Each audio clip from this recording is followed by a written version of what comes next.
It is August 30th, 1904. The temperature in St. Louis, Missouri is 90 degrees Fahrenheit. The humidity is brutal. The roads are unpaved. 32 men line up at the starting line of the Olympic marathon. Some of them are trained athletes. Some of them are not. One of them has never run a marathon before. His name is Felix Carvajal. He is a postman from Havana.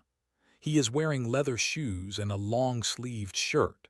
He has cut his trousers into shorts at the starting line with a pair of borrowed scissors because the heat is unbearable and he does not own athletic clothing. He has no coach. He has no support team. He has no water. He has been traveling for weeks to reach this starting line, hitchhiking from New Orleans, begging food and transport from strangers across the southern United States, after losing every cent of his travel money in a dice game in New Orleans the week before. The gun fires. Felix Carvajal begins to run.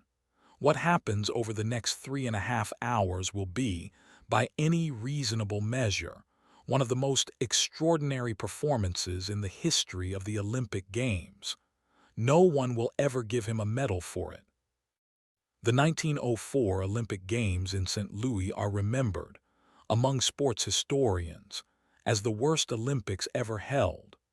Not because the athletes were not extraordinary, not because the competition lacked drama, but because the organization, the ideology, and the institutional framework of the Games were so comprehensively catastrophic that the athletic performances were almost entirely submerged beneath a tide of incompetence, racism, and fraud. The marathon was the worst event of the worst Olympics in history. The man who crossed the finish line first had been driven part of the course in a car. The man who finished second had been given strychnine by his trainer, a poison that nearly killed him. The man who finished third had been chased off the course by dogs. And through all of it, a cheerful Cuban postman who had never run a marathon, who was wearing shoes he had borrowed and trousers he had cut into shorts at the starting line, ran one of the most remarkable races in Olympic history and received nothing. He should have won. He went home with nothing. And history, for the better part of a century, forgot he had been there at all. Felix Carvajal was born in Havana in approximately 1875. He worked as a postman. He ran his mail route every day. And somewhere in the course of running those routes, he discovered that he was extraordinarily good at running, that he could cover distances at speeds that other people found remarkable, that he could maintain his pace through heat and humidity that broke other runners. In the early 1900s, the marathon was the most prestigious long-distance running event in the world. Carvajal decided he would run it at the 1904 Olympics. The decision required resources he did not have. Cuba was not a wealthy country. Carvajal was a postman. The Olympic Games were being held in St. Louis, Missouri, thousands of miles away, requiring ocean passage and cross-country travel that cost money he had not saved. He went to the Plaza de Armas in Havana and ran in circles.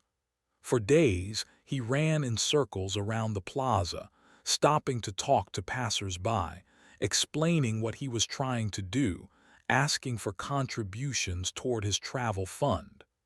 The people of Havana gave him money, enough for a ticket to New Orleans. He crossed the Gulf of Mexico and arrived in New Orleans with his travel fund, his determination, and no knowledge of English. In New Orleans, he found a dice game. He lost everything. The Olympic Games were 6 weeks away, and Felix Carvajal was broke in a city where he could not speak the language, thousands of miles from St. Louis. He hitchhiked. It took him weeks, catching rides with farmers, traveling through the summer heat of the American South, begging food when he needed it. He arrived in St. Louis with days to spare.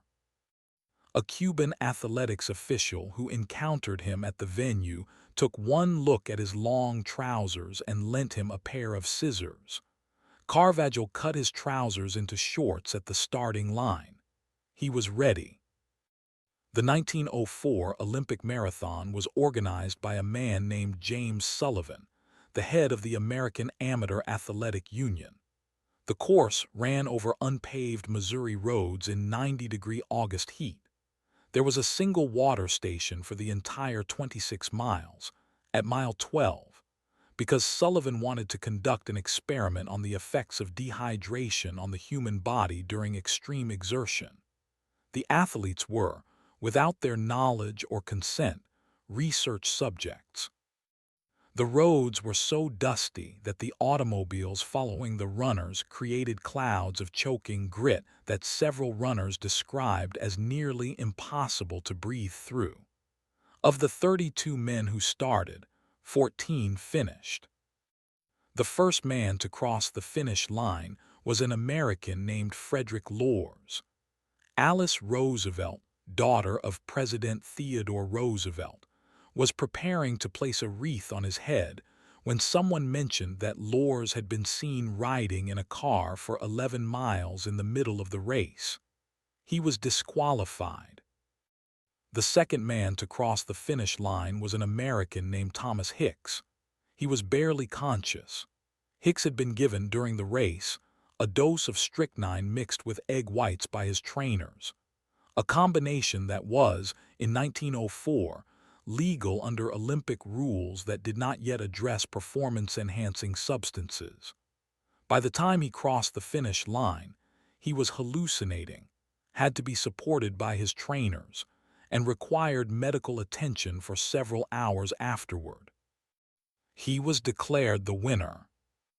The third finisher was a man named Lentau, one of 2 Zulu tribesmen who had been brought to St. Louis as part of an event called the Anthropology Days, a set of competitions organized alongside the Olympics in which indigenous people from around the world were invited to compete as a demonstration of what the organizers described as the athletic capabilities of primitive races. Tao had been chased off course by dogs, losing considerable ground before he could return to the route. He received nothing. Through all of this, Felix Carvajal was running. He was running in leather shoes and cut-off trousers, in 90-degree heat, on dusty Missouri roads, with almost no water, and he was chatting with spectators as he went. Multiple accounts from people who witnessed the race describe Carvajal talking to bystanders as he ran past, laughing and gesturing, and apparently treating the whole enterprise with the cheerful confidence of a man who is absolutely certain things are going to work out. At one point, he stopped at an orchard along the route and ate several apples. The apples turned out to be rotten. He developed severe stomach cramps and was forced to lie down at the side of the road. He got up. He kept running. He finished 4th in a time of approximately 4 hours and 40 minutes, which, given the conditions, the leather shoes, the borrowed scissors, the dice game in New Orleans, the weeks of hitchhiking, the rotten apples, and the stomach cramps, represents a performance of almost incomprehensible physical and psychological resilience. He received no medal. 4th place received nothing. The 1904 Olympics had been a catastrophe from the beginning. The Games had originally been awarded to Chicago, but were moved to St. Louis at the insistence of the organizers of the Louisiana Purchase Exposition, a World's Fair being held in St. Louis. The result was an Olympics that was effectively an afterthought to a World's Fair, poorly publicized internationally, poorly attended by foreign nations, and run with the organizational priorities of a commercial exposition rather than an international sporting event. The Anthropology Days were the most explicit expression of the racial ideology that ran through the entire enterprise. The organizers had genuinely believed that they were conducting science, that by comparing the athletic performances of people from different races under controlled conditions, they could demonstrate the hierarchies of human capability that their era's pseudoscientific racism had theorized. The results did not support their theories, which they attributed to the indigenous competitors not trying hard enough. Pierre de Coubertin, the French aristocrat who had founded the modern Olympic movement, later called the Anthropology Days a repugnant spectacle. He had not attended the St. Louis Games. He had looked at the American organizational plans, concluded that nothing good could come of them, and stayed in Europe. Felix Carvajal returned to Havana. He returned to his post office. He resumed delivering mail. He had no medal, no prize money, no official recognition of any kind. He had a story, a remarkable, almost unbelievable story, that he told to friends and neighbors and anyone who would listen, with the same cheerful energy that had carried him through 32 miles of Missouri dust. He ran again at the 1906 Intercalated Games in Athens. He finished in a more respectable position, but again without the recognition his talent deserved. He lived until approximately 1949. For the last 4 decades of his life, he delivered mail in Havana, running his routes, talking to everyone, apparently maintaining into old age the cheerful inexhaustibility that had made him extraordinary. Cuban sports historians who interviewed people who knew him in his later years describe a man who did not seem bitter, who told the story of the 1904 marathon not as a tragedy, but as an adventure, the best adventure of his life, the thing he had done that no one could take away from him, even if no one could quite be persuaded to give him credit for it. He was buried in Havana. The grave was unmarked for years. There is a question that Felix Carvajal's story forces you to ask about the nature of athletic achievement, about what it means to perform extraordinarily and receive nothing for it. The answer that sports institutions give is procedural. You receive recognition based on where you finish, and Carvajal finished 4th. But the procedural answer is not entirely satisfying, because the 1904 marathon was not a fair test of athletic ability. The official winner cheated. The actual winner was poisoned by his own trainer. A man chased off course by dogs was denied the placing his actual performance deserved.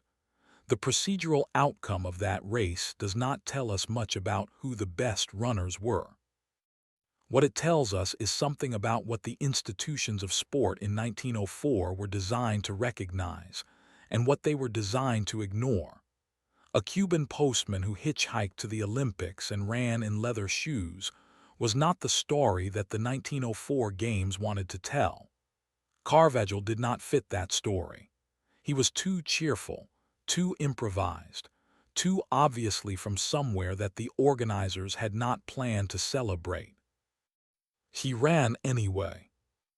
And the performance he gave was, by any honest assessment, more remarkable than the performances of the men who finished above him. Hicks crossed the finish line hallucinating and had to be carried. Loers crossed it having driven 11 miles. Carvajal finished 4th having hitchhiked from New Orleans, eaten rotten apples at mile 15, taken a nap at the side of the road, and chatted with spectators for the better part of 26 miles. His story was rediscovered, gradually, by sports historians who went back to the primary sources of the 1904 Games and found, in the contemporary newspaper accounts and official reports, the outline of something that the official record had not preserved. Cuba has claimed him in retrospect as a national hero, a figure whose story captures something essential about a particular kind of Cuban character, resourceful, undeterrable, unwilling to be defined by the resources available. His image appears on commemorative materials. His name is taught in Cuban schools. The post office where he worked has been memorialized. But the Olympic medal he deserved is still in someone else's case. Or rather, given the chaos of that afternoon in St. Louis, it is in no one's case at all. The race that Carvajal ran on August 30th, 1904, was, in a precise sense, never properly decided. The man who won cheated. The man who was awarded the gold was poisoned.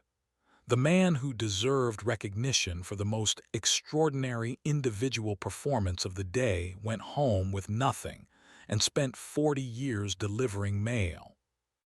History remembers the medal. It forgets the man in the cut-off trousers, running through the dust, talking to strangers, eating apples from an orchard, getting up from the side of the road and finishing anyway. It forgets him, but he was there, and he ran.